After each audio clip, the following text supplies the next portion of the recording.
If we go back to George's predecessor, who became the Duke of Windsor, what was Churchill's role in the abdication crisis?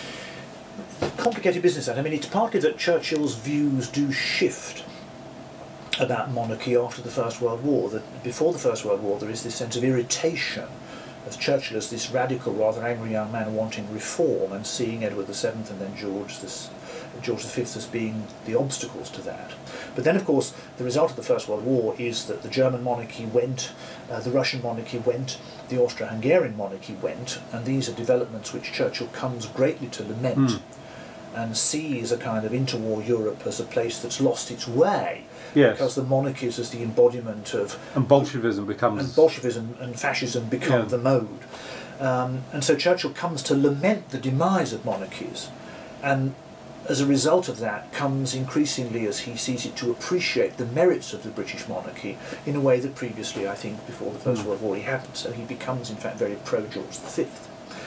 And then, of course, when George V dies, he becomes rather pro-Edward VIII, previously Prince of Wales.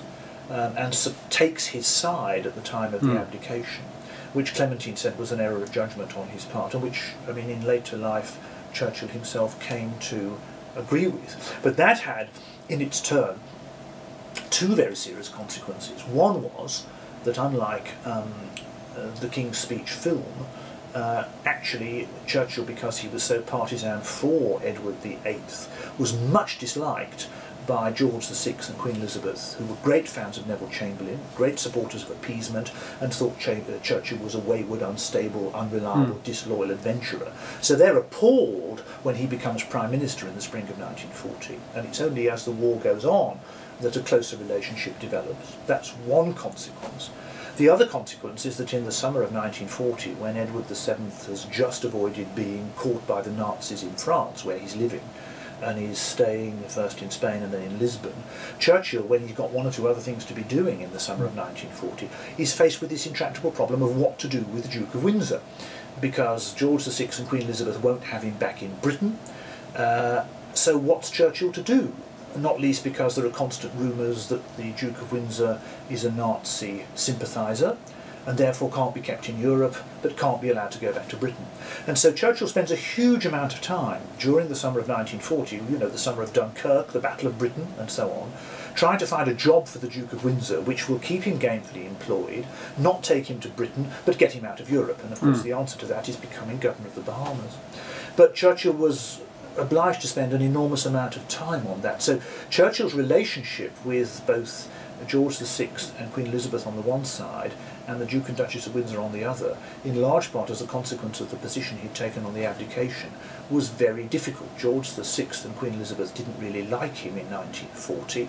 The Duke of Windsor and the Duchess of Windsor think he's their friend and that he should help them. So he's stuck with these very difficult circumstances.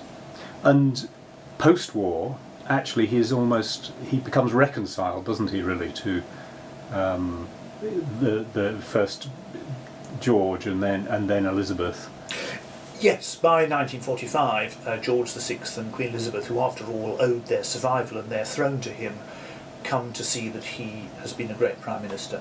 And George VI rather wonderfully says he thinks the people are very ungrateful to have thrown Churchill out at the 1945 general election. And so there is this later kind of sunset, rather warm period that Churchill's friendship with George VI did develop and was real, and I think with the Queen Mother.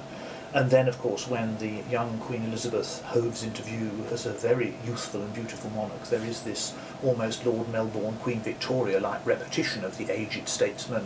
Which goes back to the history that he read when he was a... Indeed so. And Churchill has this hugely strong sense that he's living out his own version of history. He sees himself as a historical personality.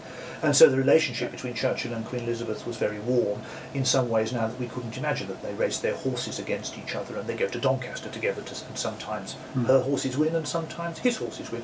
That's an inconceivable arrangement now.